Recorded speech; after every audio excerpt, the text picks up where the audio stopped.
Question bête, mais la France, en mai 1945, après l'armistice, à quoi cela ressemble concrètement? Car oui, ce n'est pas parce que l'on a signé un petit bout de papier que du jour au lendemain, les Allemands ont disparu, ou que l'on peut reconstruire des villes alors même qu'il y a des bombes et des mines partout dans le sous-sol.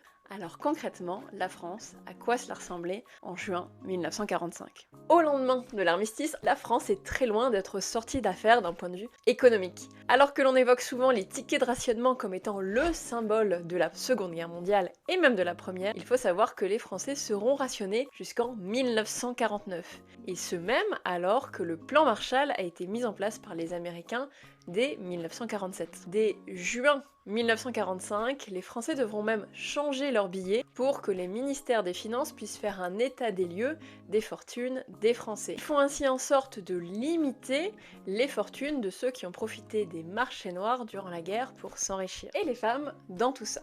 On évoque souvent la Seconde Guerre mondiale comme un temps d'émancipation féminine, les femmes françaises ayant obtenu le droit de vote dès 1944. Toutefois, elles iront voter dans une relative indifférence dès avril 1945 et dans la réalité, l'émancipation est de très courte durée, puisque dès que les hommes reviennent en France, beaucoup de femmes perdent leur emploi dans les entreprises au profit d'hommes. Dans les faits, beaucoup retrouvent un rôle relativement traditionnel dans l'après-guerre. Et je vous rappelle également que pour certaines, elles seront accusées de tous les maux de la collaboration. Alors même que la collaboration active avec l'Allemagne a dans une majorité des cas été organisée par des hommes. Et les Allemands, en mai 1945, qu'est-ce qu'ils sont devenus? Puisque vous imaginez bien qu'après 5 ans d'occupation, les Allemands n'ont pas disparu du jour au lendemain. Effectivement, les historiens estiment qu'en mai 1945, il y a environ 750 000 Allemands qui sont devenus des prisonniers qui sont toujours présents en France. Ces prisonniers ne seront d'ailleurs pas rendus immédiatement à l'Allemagne et seront utilisés dans plusieurs camps répartis sur le territoire national